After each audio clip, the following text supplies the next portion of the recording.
CodeFund Podcast Network. This podcast is brought to you by our friends at Linode. Whether you're working on a personal project or managing your enterprise's infrastructure, Linode has the pricing, support, and scale you need to take your project to the next level. Get started on Linode today by going to linode.com/remote-ruby. This is Remote Ruby. Have you any remote ideas to the meaning of the word? Welcome back, Nate and Andrew. Jason, unfortunately, it sounds like he's at the hospital with his little one. Not coronavirus, but some virus. So hopefully he gets better soon. We'll have him back next week. But how are you guys? I'm doing good. I'm also doing good. I think it's worth mentioning that I think this is the first episode that's been done without Jason. Yeah, it probably is. He's been around for, I think, almost everyone. He's kind of the staple to it. So we gotta fill his shoes this time.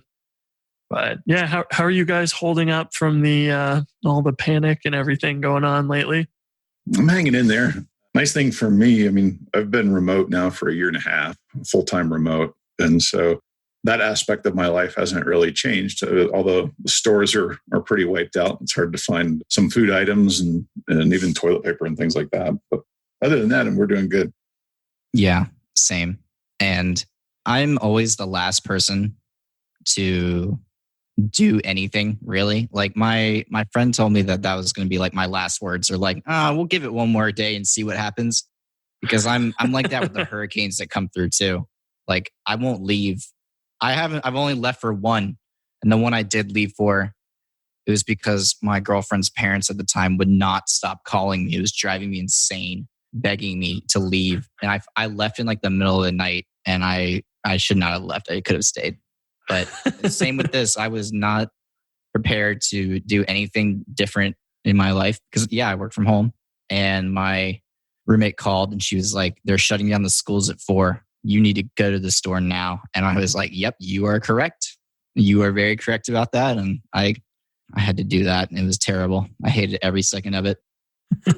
Yeah, I haven't been out too much. There's not as much panic here in St. Louis, but yeah, it's starting to get there. There's like schools closing. I think this morning was finally like the state of emergency thing where it was like no events over 1,000 people, which unfortunately Railsconf is canceled. And I was going to go to MicroConf this year too, and same thing happened for it. So I guess we won't get to hang out in person this year at Railsconf.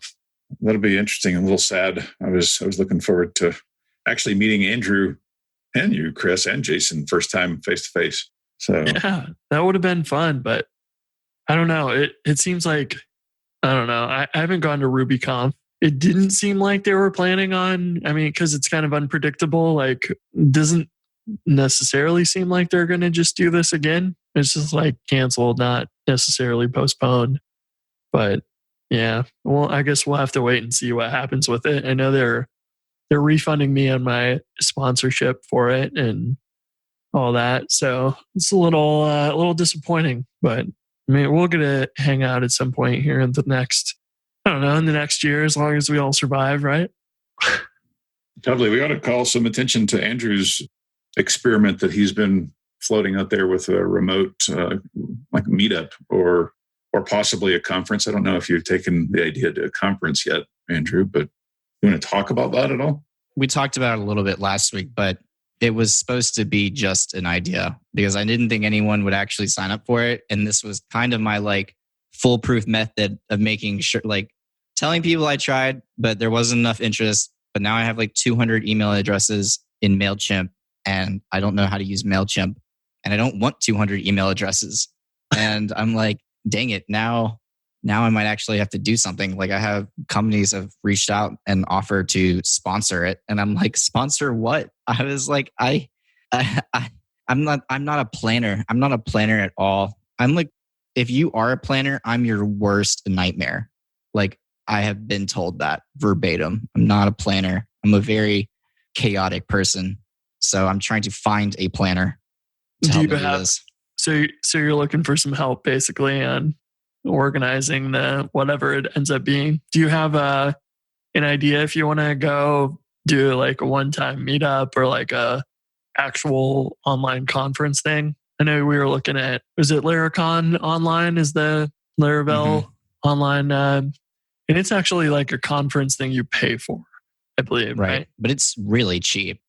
Like the early bird tickets are like $10 and the nice non-early bird is like $25. So that's cool. I'm going to regret everything I'm about to say, but I was eventually convinced by some people who are like, now you have this great opportunity to do this. Like people are rallying behind you, like regardless of whether you wanted it to happen or not.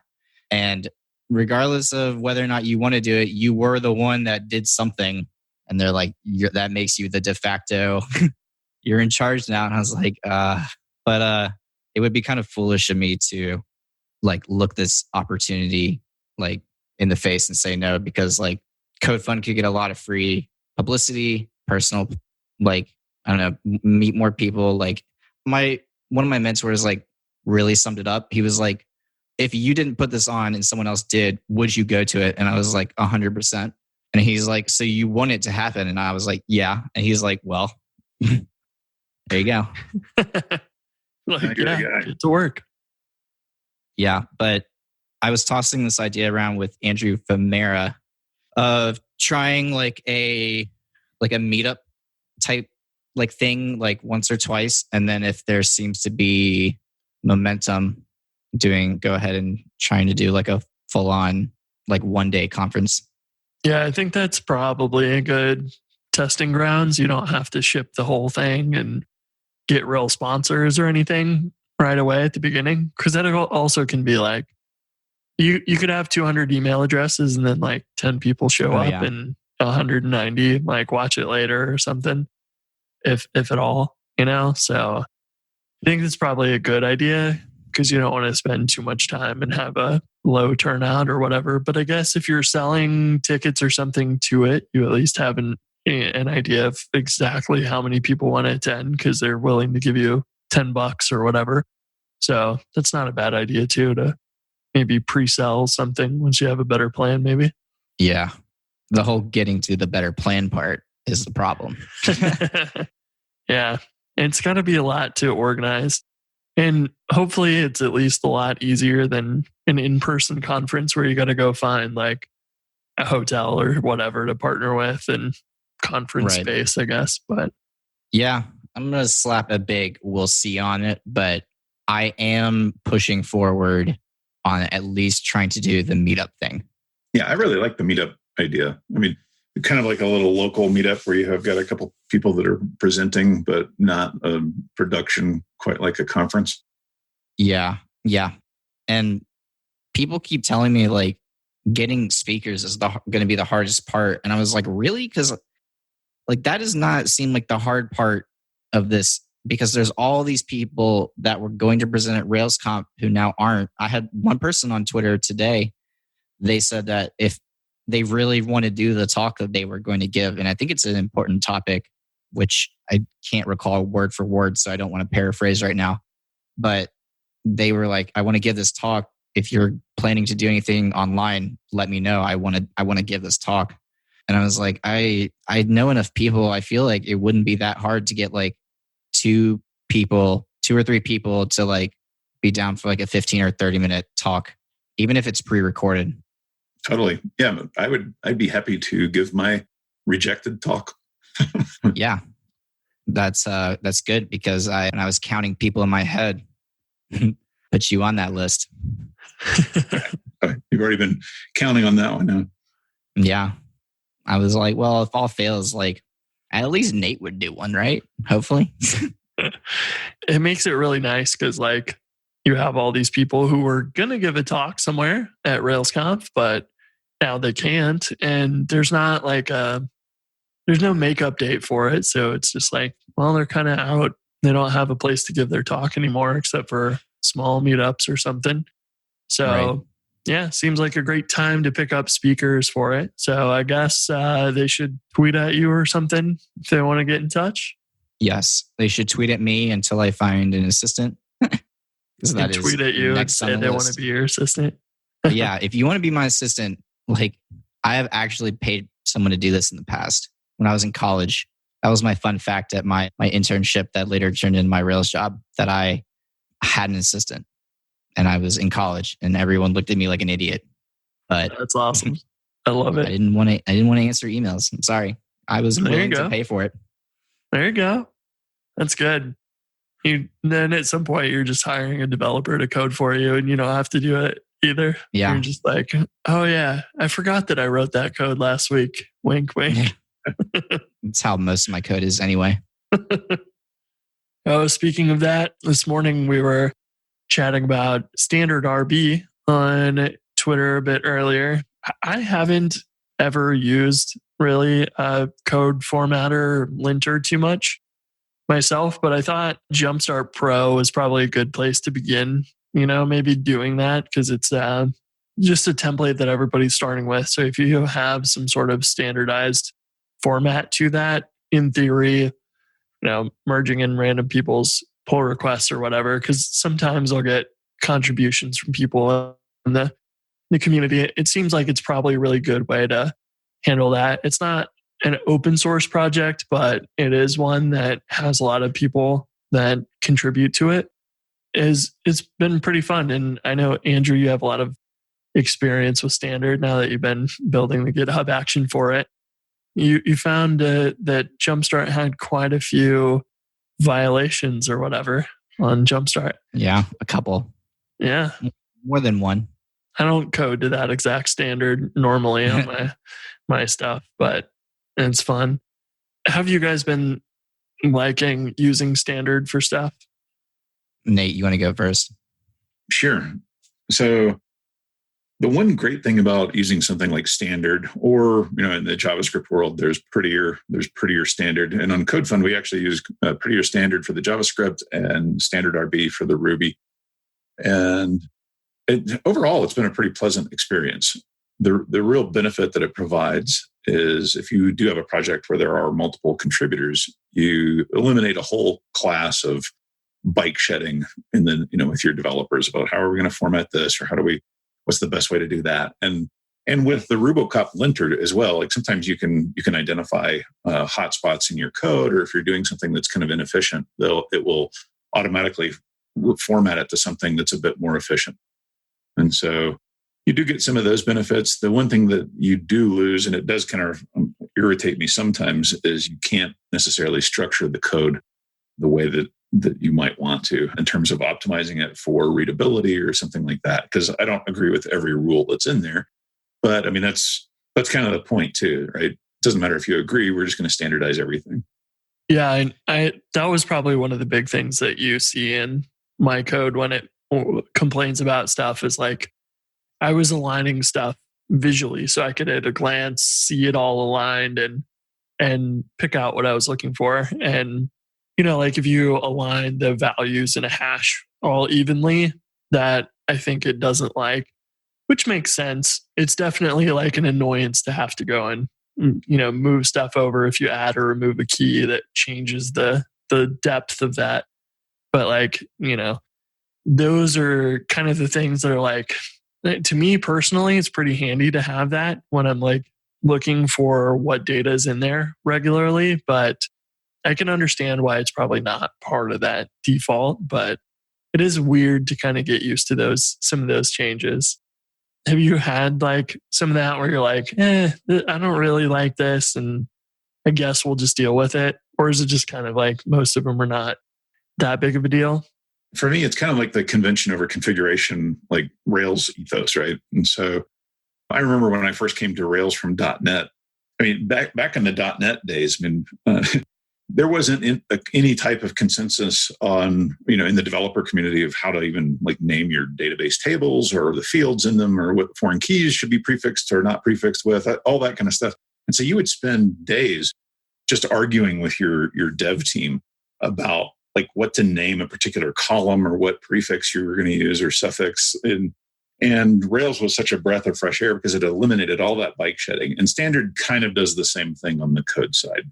Yeah, that is something I guess you take for granted a lot in Rails and stuff because you don't have to do that most of the time where you're like, look, if I want to associate it with another table, I do table name, plural, underscore ID, or that sort of thing. And you're good to go. And you don't ever think about it, which is like really nice. I remember doing that in stuff before where I'm like, wow, I named that really stupidly. And now it's going to be a real pain to like undo that.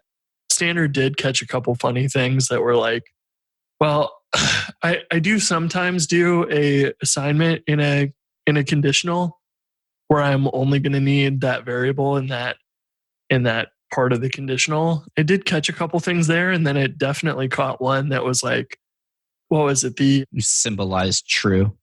Oh yeah, symbolized the validation. It was like presence is symbol of true, not the word true or the keyword true, which was like, oh yeah, that was a good catch. Like that shouldn't have been that way. So it has been really nice to catch a few of those things where I'm like, oh, that's good. I really do like, the forcing parentheses around assignments in a conditional is good just to make sure that you don't accidentally assign something when you meant to check if it was equal to something else. Fixes typos or helps you catch typos a lot clearly or more clearly that way. Those things are really nice to be able to check for that, where you might make a little mistake here or there, or, trying to quit Vim, you accidentally delete a character and break something or whatever. That's pretty nice to have. I like that. I saw you guys were using the ERB Lint. Has that one been handy too? I should probably preface that answer with saying that I will literally lint every single file in the code base with some linter as long as it will auto format it for me. If I don't have to touch it and it will automatically do it, I will run a linter on it. I'm talking about Markdown, YAML, you name it, I will run a linter on it. Even language. I've run linters on language before. The ERB formatter I wanted more of. There's really not a good... I want ERB to be formatted the same. I'm not going to do the Haml thing. I'm not going to go into it. But if you listen to the last episode of the Ruby Blend, I think it was episode 4, Nate wasn't there. Ron and I went for a good minute on Haml and ERB, but that's not the point. I want to press a button and I want ERB to all format. I want all the ERB to format because it sometimes it just gets gross and you're like, all right, I don't know. Where do I tab this into and it doesn't just look gross? That was my hope for ERB Linter. That's not really what it does. It will do a little bit of that. There's also something called, I'll have to find the actual name, but it's like an HTML Beautifier, but it works with ERB that I use. It's not in the project, but I typically run that on the code, which is nice. But yeah, I think the ERB Linter is helpful because it'll tell you things like, hey, you don't need to escape that. Or you do need to escape that. Things like that. So it's been helpful for things like that. It can also run Rubocop on the code in your ERB, but since we're not using Rubocop, that's not really handy. Yeah, I bet there's a lot of interesting stuff that could be done in the ERB just because, I don't know, lots of people do queries in your ERB on accident or whatever. And I don't know if it can catch all that, but it's generally going to be, stuff that you would hopefully be able to tackle, I would guess. Yeah, it doesn't flag a lot, but like I said, if it's going to run automatically and I don't have to touch it, then I will run it. We have a bin stub that will run all the autocorrects on all the formatters that we use. We only use 3, but it will run them all, which is really nice. And I basically move that to all the projects I have now. And then are you running that before your tests, to fix stuff to validate stuff in your CI just to make sure everything's formatted correctly before you even bother with a PR? We do run it in CI. My workflow personally is I write the feature however the way I want to write it. Standard RB runs in my editor. I have it set to run automatically. So anytime I click off of the window or off of the editor pane of the file that I'm working on, my editor will save. And every time it saves, it will run the formatters for whichever extension that is. But I run the tests at the end, and then I run the bin stub to standardize everything, and then I push it all up. Gotcha. Do you also have, I mean, assuming, it's open source and someone sends you a PR, then they don't necessarily have their editor set up the same way. You do check it in the CI or whatever? I do. Yeah, we check it in. I always make sure that if I'm going to hold people to that, whatever standard that is that I'm trying to set, that it's very low barrier for them to use. Like the other day, I got a PR on RubyCopl interaction, or no, actually it was the Ruby Meetup website, and they wanted to change some of the language, and they opened a PR. Prettier hadn't been run. It flagged in CI, and I was just like, "Hey, could you? This looks good. Can you run Prettier on it?" And then typically, what I do is wait like a day or two, because usually most people are like, "Oh yeah, I'll do that real quick," because I make it so easy for them to run it. I'm like, I just paste in the command. I'm like, yeah, can you just run this command real quick? So that's worked out for me. I think it's the most helpful on something that other people are going to use, because Julian, who we know, and he has a tractor gem. Is it Zibbles or Znibbles? I can't even pronounce it. It starts with a Z. He has a little community he's growing, and he's working on the Better Stimulus website as well. I was helping him with some stuff in a tractor, and I don't remember what it was. And I was like, I messaged him, and I was like, dude, you do this thing that I'm trying to do 10 different ways in the same file. And I was like, I'm literally sitting here debating, like looking at all the different ways you're doing the same thing and trying to decide which one do you want it to be done like. And I'm like, if you installed a linter, I wouldn't have to do this, and I would have been done with this. And which is not a knock on him. Like some people don't use them, and that's like totally fine. But for a contributor, I was like, dude, I'm having to like sit here and think like way more than I should be having to think about how I'm going to like set up this array. Like, come on. That's like a really good use case for it, because, everybody's going to have their own focus whenever they're submitting a PR or something. And then as you're maintaining this, you have to worry about, is this code something that I understand or simple enough that other people can understand it and, fix it? Because we have to fix any bugs. That person who made the PR may just disappear tomorrow, and now we are responsible for their code. So yeah, it seems like a really good, especially good use case in open source to have a standardized format and use linters for that stuff. Do you see any, I was trying to think about this, is it a good idea to, maybe when someone pushes up to their branch on a PR, just automatically run the fix version of the command rather than like the check, and see if it passes or fails? Like, is that a thing you've considered doing? And is there downsides to that?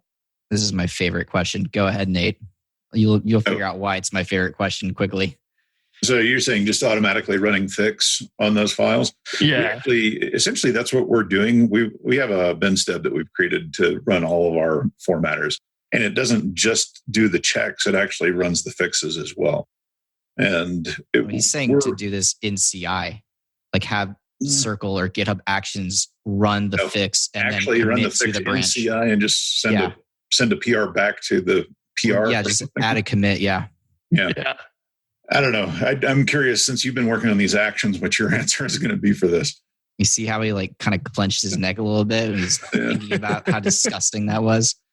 I've had this discussion with a lot of people, and I fall in a weird place on it because I've done a lot of CI actions. I've messed with actions a lot. It seems like I'm always working on our CI setup. Number one, not for all languages. I have actually created, there is a PR, it's on a branch that I just didn't want to throw away. I built this in the RubyCopl interaction and the standard action that I have, that you could set a flag to do that.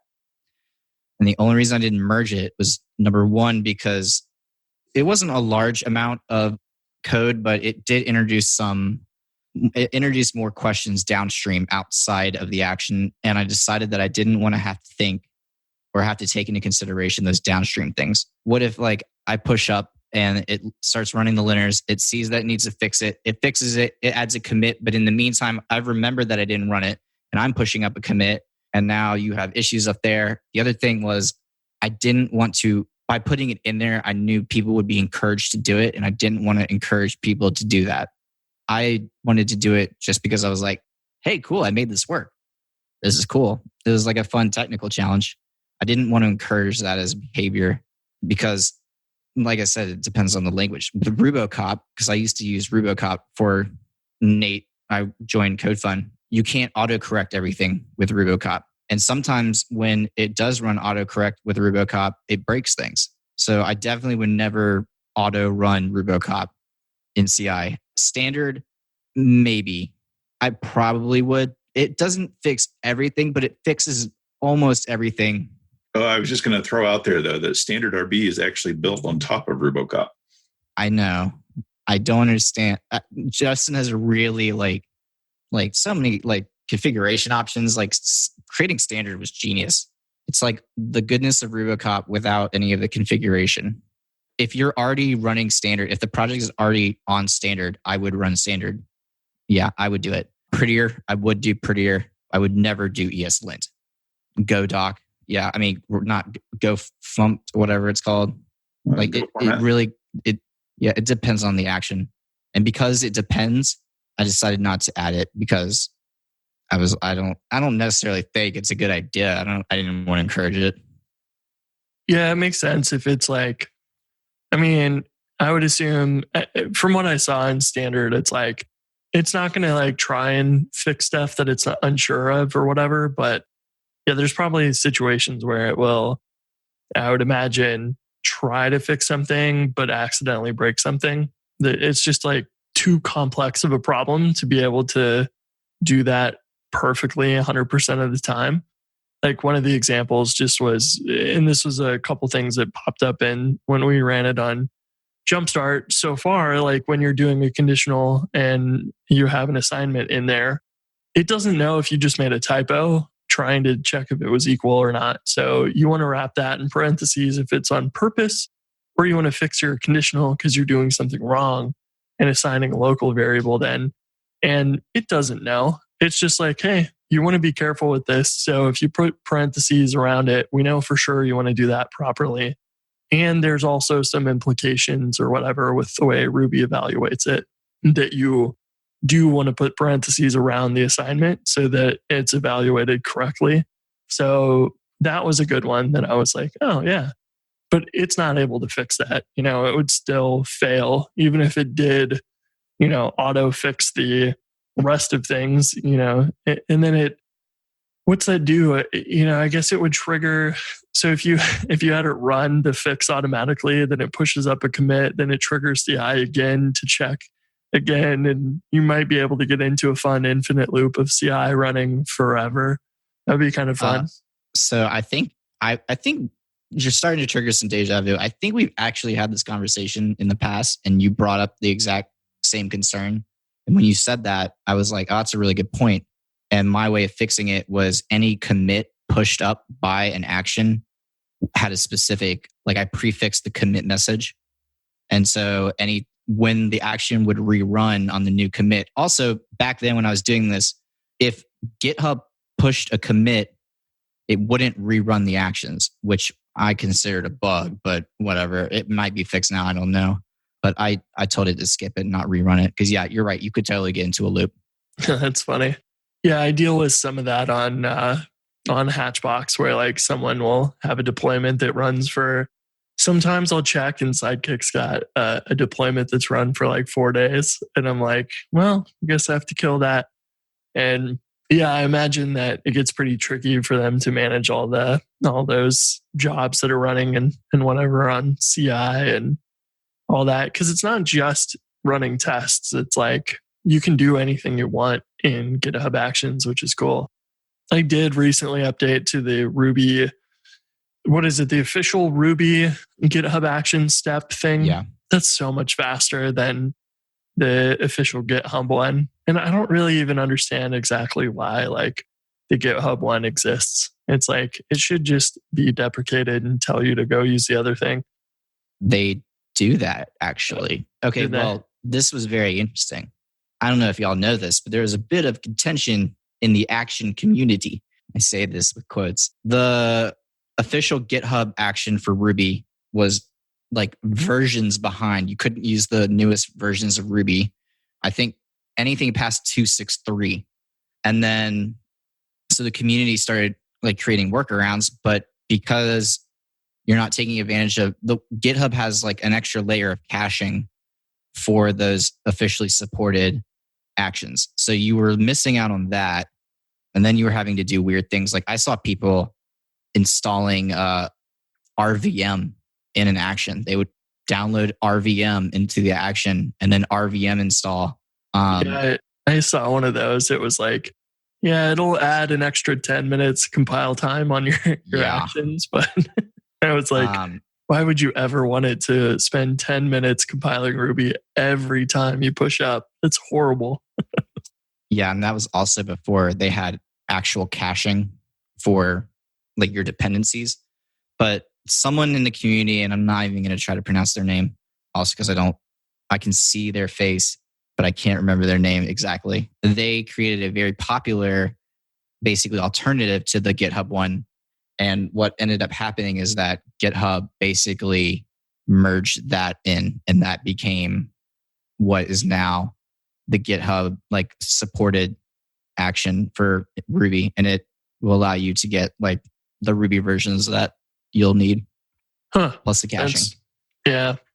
It seemed like when it came out, it was like strangely half thought out because no caching was real weird to launch at the very beginning.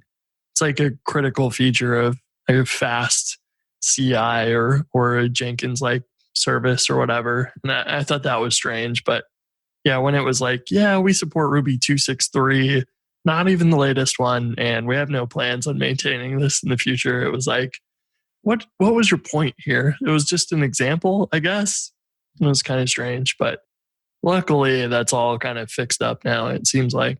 This reminds me of, what was it? I was trying to get, so GitLab CI, there's something with that for Jumpstart where I was trying to get it so that if you had a fork of Jumpstart Pro, it would run the tests on your merge request. But there was some permissions thing where like running, yeah, that's what it was. It was like secrets. Secrets get real tricky on forks where it was like, how do you properly not leak the secrets? Because you need to probably run the secrets against your code.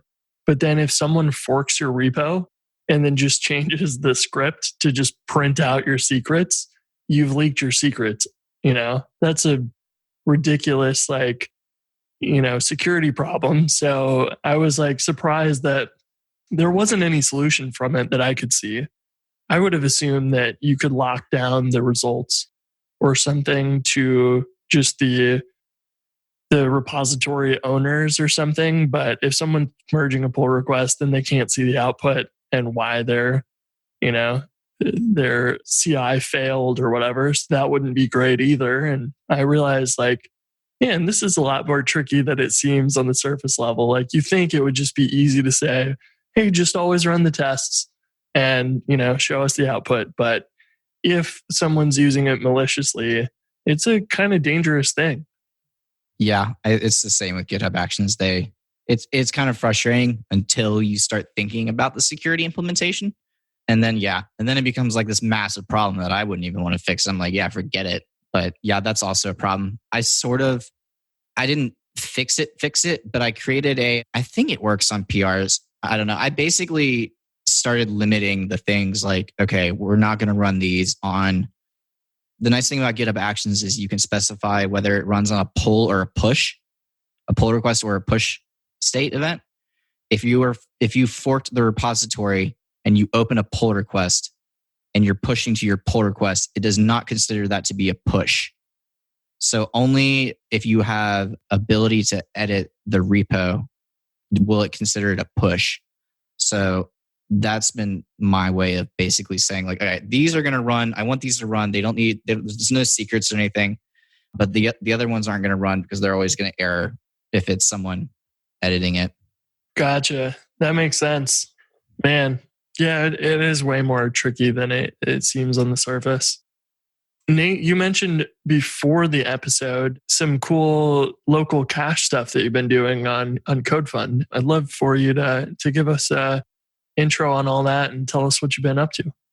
Sure. So, yeah, I would say if you have built a Rails app that reaches a particular level of scale, then you're in all likelihood you've either set up Redis or memcached as a caching backend, as opposed to just storing all of your Rails cache in local memory. And that's true of like a distributed deployment, right? If you're running multiple web servers, you need some centralized like appliance tier that's actually serving your cache as a backing store. And then everything converges there, and then then the caches or those values that you put there are shared across all of the servers that are accessing it, which is pretty standard. I mean, pretty typical. I'd say most Rails apps of a particular size are doing that. And CodeFund is no different. So we've got a Redis backing for our Rails cache, and we also use Redis for queue. And we've got two distinct clusters: one dedicated to the queue, one dedicated to the cache. But even those Redis cache reads can be expensive. I mean, not that expensive. I mean, they may take 50, 60 milliseconds, worst case, to go fetch even more computationally expensive data that you may have put up there into the cache. And we've been seeing that. And we've got enough traffic volume at CodeFund where it makes a lot of sense to cache a lot of things. But we were starting to see those Redis reads taking upwards of 60 milliseconds. Obviously, if it weren't cached, it would be even slower than that. So we created another caching mechanic that actually runs local to every process that has spun up. And so there's an in-memory local cache that we now set up with an initializer that still is a Rails cache object. It's a memory store Rails caching object. We instantiate that and then basically hang it off of the Rails global. Just like Rails cache, we now have Rails local cache that we can access. And the idea is that can eliminate some of the Redis reads because we can now layer it. So we can start with the local cache, read it out of local cache, that then will drop down. If we miss the cache key there, then we fall down to the Redis cache, and we'll pick it up out of the standard Rails cache that we have backed by Redis. And what we've found by putting that on some of our higher traffic endpoints, we've actually reduced request time on some of those by up to 100 milliseconds in some cases. So we've just essentially took out a big chunk of Redis reads that happen over the course of a minute. And these things are pretty short-lived. So we're using the local cache. And for those things that are very heavily hit, we only hold the key in memory for 1 minute. But it's enough to give us a almost 50% savings in those very expensive endpoints. Works really well for if you're doing computationally expensive things where you're iterating as well. Even just little one-off active record lookups can be cached in this way. And on an iterative cycle, which we experience as well on our data seeds, you can see drastic performance improvements on those types of things. Man, that's really cool. Because, 60 milliseconds isn't slow, but it's also like if you're trying to get to 200 milliseconds or less, then that is a huge percentage of your time there already gone for the one piece. So that is a really great idea. Are you going to have to throw more RAM at your servers at a point, or just be careful about what you store in that local cache just so that you're not overloading your server's RAM?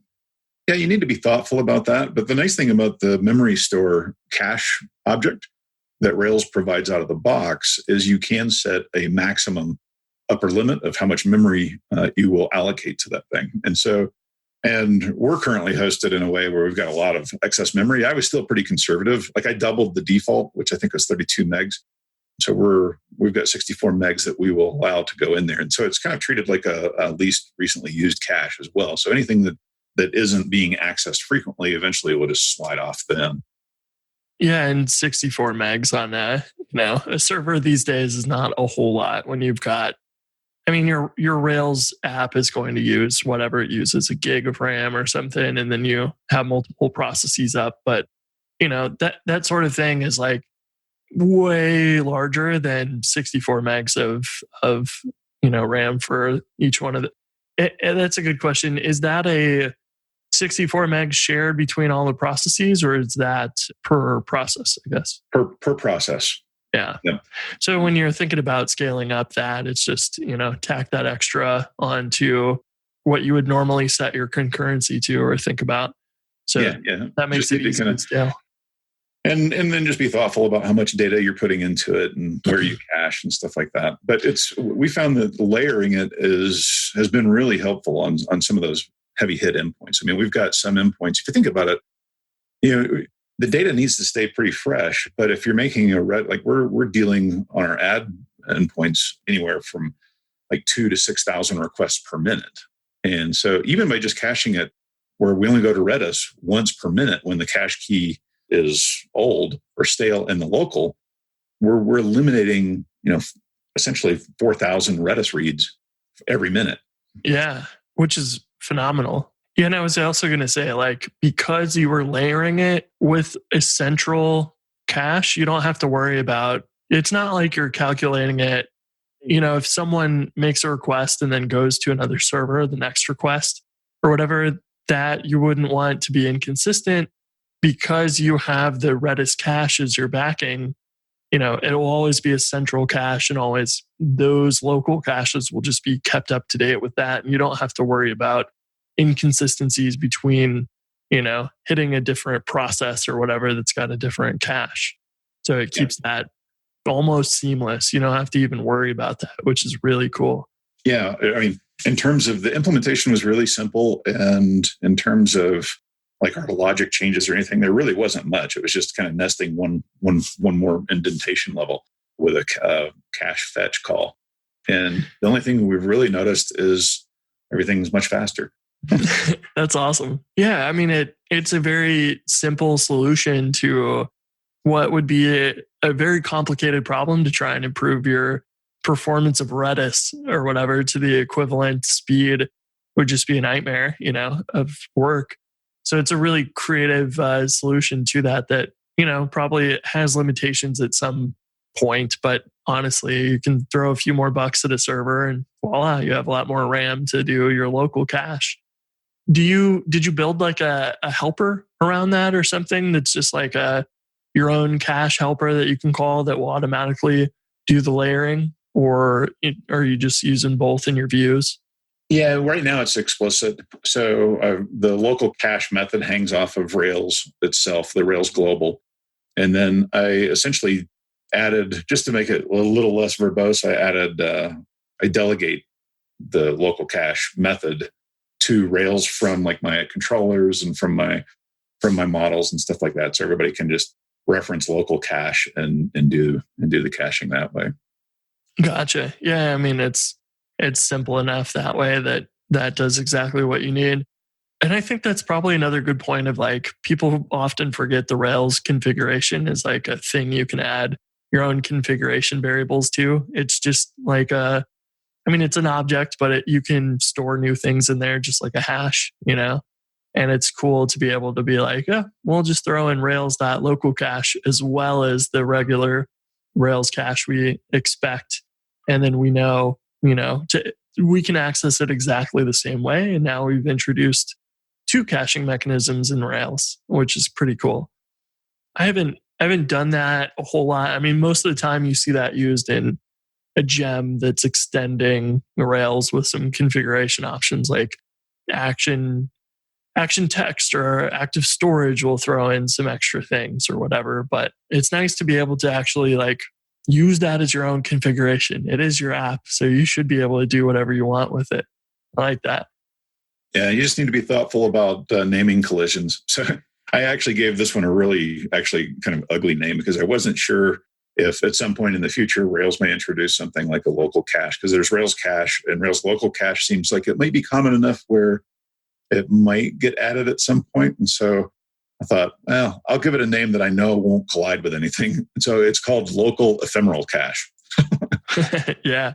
Yeah, that's a great, it's the same for monkey patching and stuff. It's like, just be careful with your naming so that it doesn't have a strong chance of conflicting in the future. Because that would be a weird thing to hit, because you'll probably pull down the latest Rails and then all of a sudden weird things are breaking and you don't know why. And it turns out that was your fault.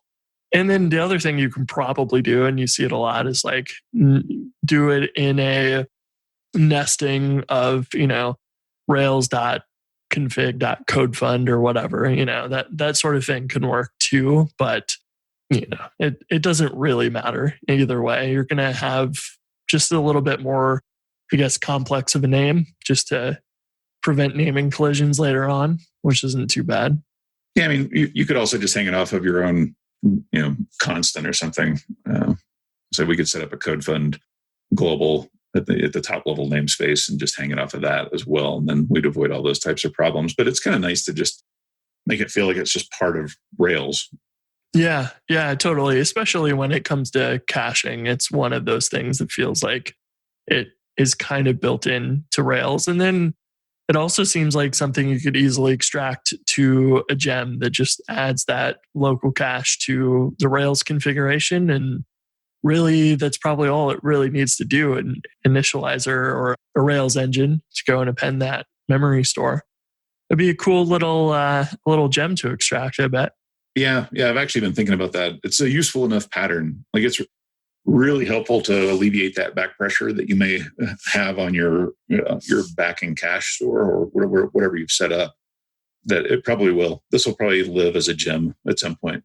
Yeah, I love it. It's like, you don't have to do it's just something that reduces, like, you can throw a connection pool at stuff and add read replicas or whatever and go a complex route, or just have this little local cache. And as long as you're not maxing out your server's RAM, there's plenty of room for that. Or it definitely a case of like, you might have just tons of unique things cached and it may not be a huge benefit because you might always have cache misses if there's, too many unique things. But as long as you have consistent stuff that'll fit in 64 megs or whatever you've got, then it's like extremely efficient, which is really nice. Yeah, I do like your idea, and I'll have to explore this once I start pushing this over to like a library. But I like the idea of making some little helpers to facilitate that. So there's just a layered cache method that you could call to fetch, or like there's a layered cache fetch or something that's just built right into it. Yeah, because then you can just have the cache key as your argument and then pass that directly into those, and that way it's consistent through everything, and it would make sense. And then you just include that in application controller or application helper or something, and you're good to go. I imagine that would be pretty easy, and then a real easy extraction and a gem for people to pick up and use like right away. Yeah, the hard part there would just be kind of documenting all of the reasons and best practices and that kind of stuff. I mean, there'd be a lot more documentation than there would be actual code in the library. Mm-hmm. Yeah, I would imagine that was, it's just the size of the cache will be small. So it's like your CPU's cache, like there's only very limited data you can put in here. So, that may also be a good thing where it's like, just use this cache for small things that are consistently cached throughout your app. Like, if you have stuff that's cached for every logged out user that's consistent, maybe it's your navigation or something. If it's dynamic, then throw that in there. It's not going to change very often, but like the bigger stuff or things that do change often, probably not a great place for it because it'll push the other more persistent stuff out, which would suck. So, but I guess if you're clearing it, that'll come down to is like how often your expiration is. Like 1 minute, may be great for some situations, may not be great for others or whatever. It'll be interesting to see, what use cases would work best. Yeah, the default TTL on that local cache is only 1 hour. So that's the length that anything will default in there. Gotcha. Yeah. That's a cool idea. I love it. I had never thought about layering caches like that, but it's a great solution for like such a simple implementation. Like it's not hard to add and revert if you ever run into issues or whatever. But you're not making major changes, and you get a pretty big win on speed there. So that's pretty cool. I love that.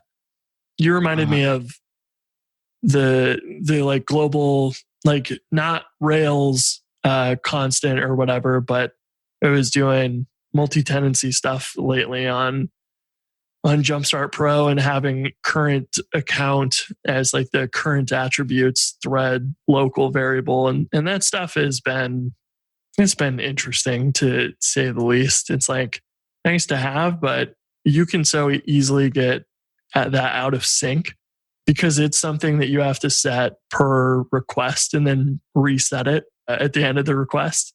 Whereas this would be a much better situation for something like that that's going to be kind of a global, it's persistent all the time throughout all your processes and threads and everything, versus like the current attribute stuff that is like intended to be temporary. Yeah, I didn't think of using it as like a replacement for current attributes, but yeah, you could, because it's in memory. It's all in memory. So you can stuff like non-serializable objects into it. And I mean, you can load up a whole collection of active record instances and stick it in there, and it's fine. Yeah. We've been throwing kind of trying not to encourage people to use it too much. So we'll like take the Devise current user and throw it in there, and current account if you're doing multi-tenant stuff, and that works well. But there's little things of like, the join table on a current user and the current account. Do we save that in there? And then if you set user before account, then we need to check in that case. But then also if you set account first before the user, we need to also assign this account user. And it seems like a good way for things to get really messy or data to be out of place. So I would try to be limiting on my usage there, where like, if you want to look up the current account, we'll look it up when you ask for it. We won't query for that ahead of time. We could and assign it to there, but then we'd have to check every case where account might get set before user and so on. It just seemed like something that like gets messy and out of hand sooner than later. So the current attribute stuff is maybe nice, but also seems like it's kind of a pain. I'm actually using it on another project pretty extensively. Current attributes. It works really well. One thing that I did do that is kind of interesting, because I'm using stimulus reflex on that project.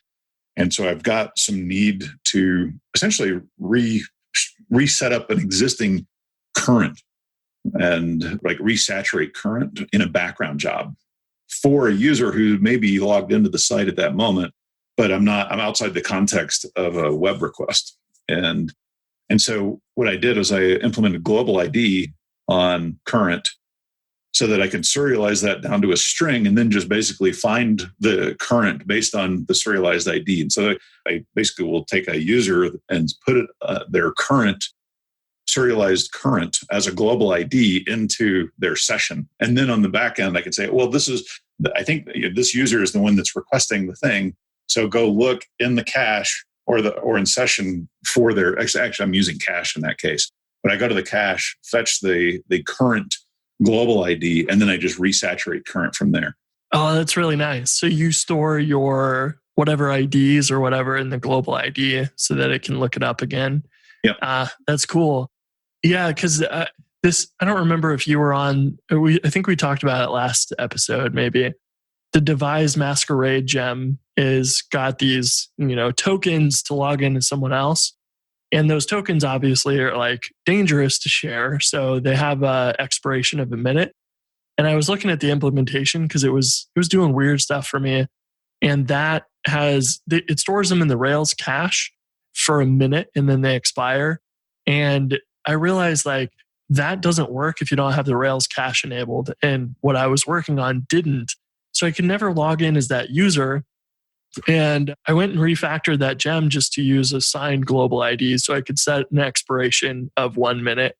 And it was like, this is so nice because you have a way to reference literally any, class. It doesn't have to be a database thing that you load from it. You just need to have the parameters in this string and then it can load anything, which is really cool. So I've been really thinking about global.id a lot more because it's a nice way to reference kind of anything where you can serialize it, but only what's necessary to rehydrate the class next time you need it, it's so cool. I was like, I think I took it for granted when they released it because I didn't realize how useful it would be. But now that I've been using it a few times, and I think action text was the reason that it basically will pull out your embeds and then store them as global IDs so it can rehydrate your HTML with fresh, if you change the format of an embed, it will always render the latest format. And that is the way it does it, which I realized this is super practical because initially I thought it was a way to just do a polymorphic relationship, but very simple. And I was like, that's fine, but it's I don't understand why we need it. But now that we've used it outside the database a lot, it is really awesome. I love it. Yeah. If you haven't taken a look at global ID, I highly encourage people to go look at it and try to build your own object that implements global ID. It's so powerful. It's really cool. Yeah, and it's simple, just throw the locator in there and inherit from the class, and there's not a lot you need to do. Yeah. When are you going to push that gem up, Chris? Because ever since we talked about this last week, I have noticed a lot more things with Devise masquerading that's now driving me batty. Yeah, I need to do that. It was just sitting in my branch and my fork or whatever. But yeah, I think it probably warrants. I understand why they may not want to, change the core way that it works right now. But I don't really see any downsides to replacing that mechanism inside. So yeah, maybe I'll do that after this episode and just release a new gem. You got to give me a name for it though. So I will think about a name.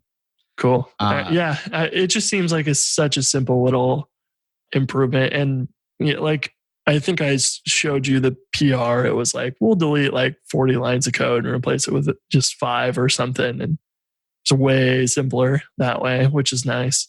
And it functions basically exactly the same. You just don't need the Rails cache enabled anymore either. So yeah, real quick while he's gone, when Nate was talking about all those caching things, he used the word we a lot because Nate is a good leader. There was no we involved in that. Do not ask me any question about anything he said because I have no clue. He also kind of downplayed the actual impact because our response times were hanging around really kind of in between around 150 milliseconds. And this is not this Scout, and it's not getting all of our data or all of our requests because they don't have a plan that's big enough to support how much we would be sending them.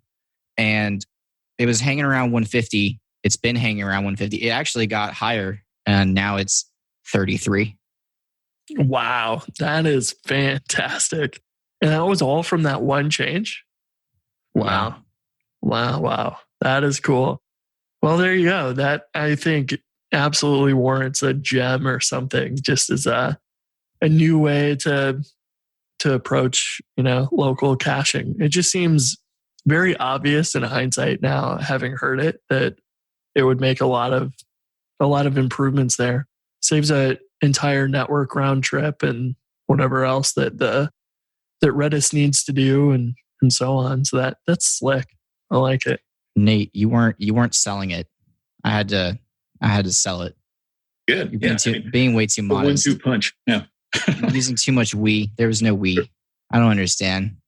I don't think I told you this. Justin wanted some content for the blog, and I sent him something, and he's like, "Well, we're not actually using that. It wouldn't really make sense for us to post that." And he's like, "What do you know about this?" And he posted your screenshot of the drop off in Scout. like how much faster that everything got. He's Yeah. like, what do you know about this? And I was like, I know enough to sit in the same room as Nate explains it and nod along. Now you're underselling yourself. No, I've never done caching before. I've never really worked on a scaled app. So every time I hit caching stuff, I'm like, oh, this is usually new territory for me. Yeah, it seems like one of the things that takes a while to get used to thinking about that way, just because there's a lot of nuance to it, that you can get bit with. Like the other day, I forgot that on GoRails, I have the like forum threads or comment threads loaded dynamically, and they're nested comments on episodes, which means that like underneath each one of those, I'll render the comment form, but I of course can't cache that, which means I can't do Russian doll caching where I cache the entire thing unless I was to go through and like update with some JavaScript, like go through and like replace all the authenticity tokens when the page loads or something. And I was like, like I don't really want to do all that. And it's not totally worth, like my site's pretty simple, but loading some of that was slower than I wanted it to be. And I was like, maybe I'll go and cache all that. So I did. Then I forgot about those little things. And then like comments break. And I realized, oh yeah, it's of course, as always, never as simple as you want it to be when you start caching. But when you're like always thinking in that mindset, it becomes a lot easier because you're like, well, we'll cache it default in development. And then, any of these bugs hopefully will start to crop up in local development sooner than you catch them in production, which is not always the case, but sometimes you get bit with one of those that you finally get to catch in production that you missed in development or whatever. But yeah, it is a different mindset, I feel like sometimes. I want to mention real quick, I have run Rails cache clear in production, not at CodeFund, but I've run that method before because something was cached. I didn't know what. The developer who wrote it wasn't awake yet and the app was broken. And me and another junior were like, dude, I was like, I don't know. Like, I feel like we could run this and it's going to fix the issue we're seeing. I was like, I don't know what's going to happen when we run this. Like, what else is going to happen? This is not just going to fix the issue we're having. Yeah. Yeah. And there's some times where like, well, a lot of times in big production sites, like the whole site requires a warm cache to be, reasonable whatsoever. So doing that can be a fun experience to watch just how slow the whole site actually is. This is a quick side tangent. I'm not going to rant about this, I swear. I was putting off actually organizing things for this upcoming meetup idea thingamajigger, whatever you want to call it. And I was adding some stuff to the rubymeetup.online site, and I added dark mode. And I put a CodeFund ad on it. So I actually got it to the point where if you changed your like default coloring from like light to dark on Mac, not only would it update the site to be dark, it would also update the CodeFund ad to be a dark template as well.